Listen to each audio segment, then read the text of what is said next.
It was a Saturday afternoon that looked ordinary, almost forgettable. The kind of day people pass through without realizing it will become a before and after marker in their lives. The sun poured lazily through the windows of a quiet suburban neighborhood. Cars sat parked in driveways, dogs barked faintly in the distance, and the faint smell of freshly cut grass hung in the air. Nothing about this moment suggested tragedy. But for one family, and for a teenager trusted with the most fragile responsibility, this day would never be forgotten. The parents had a dinner to attend. Not something extravagant, just a friend's birthday gathering across town. They considered bringing their son along, but decided against it. 5-year-olds grow restless, and babysitters exist for a reason. They'd used her before. The girl from 2 doors down, 17 years old, polite, and always eager to earn a little money.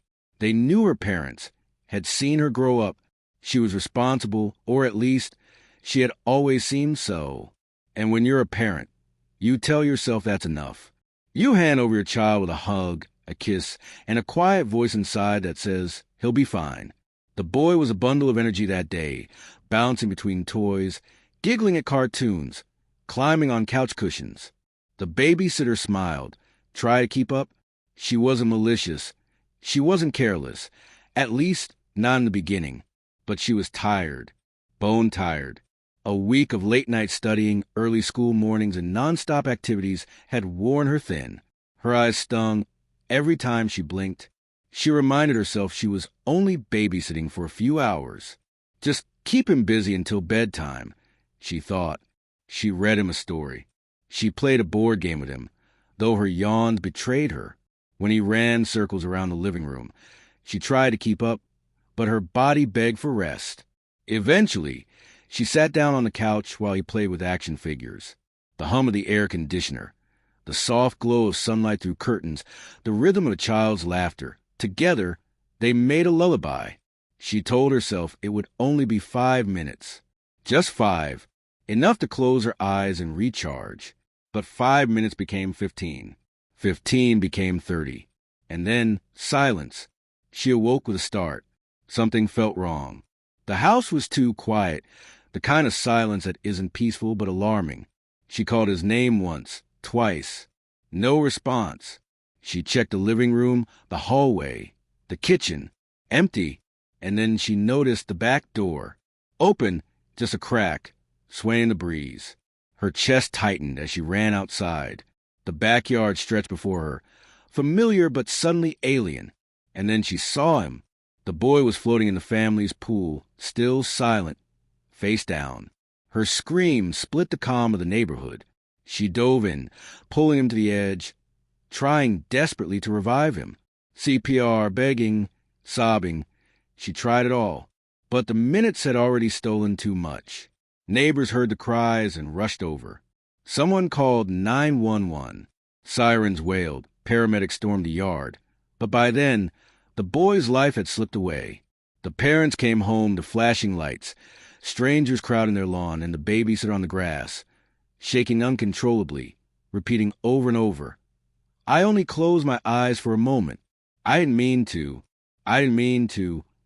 The neighborhood was stunned. How could this happen?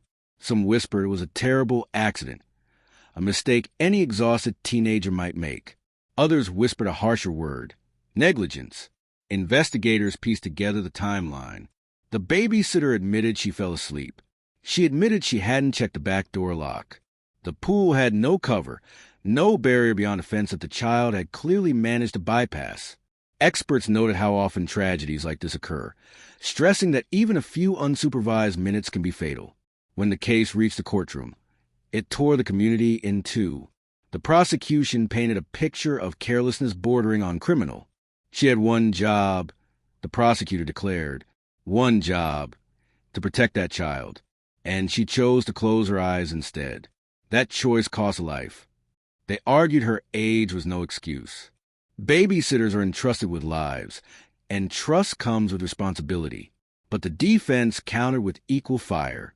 She is 17, a child herself, exhausted, overwhelmed, but not malicious. She did not intend for harm to come. This is a tragedy, not a crime. They pointed out the lack of a pool cover, the unsecured back door, the absence of safeguards that could have made a difference. Responsibility, they argued, was shared. Witnesses testified. Some were sympathetic, describing her as a sweet girl who made a human mistake. Others were harsher, insisting that closing your eyes, even briefly, was inexcusable when caring for a child.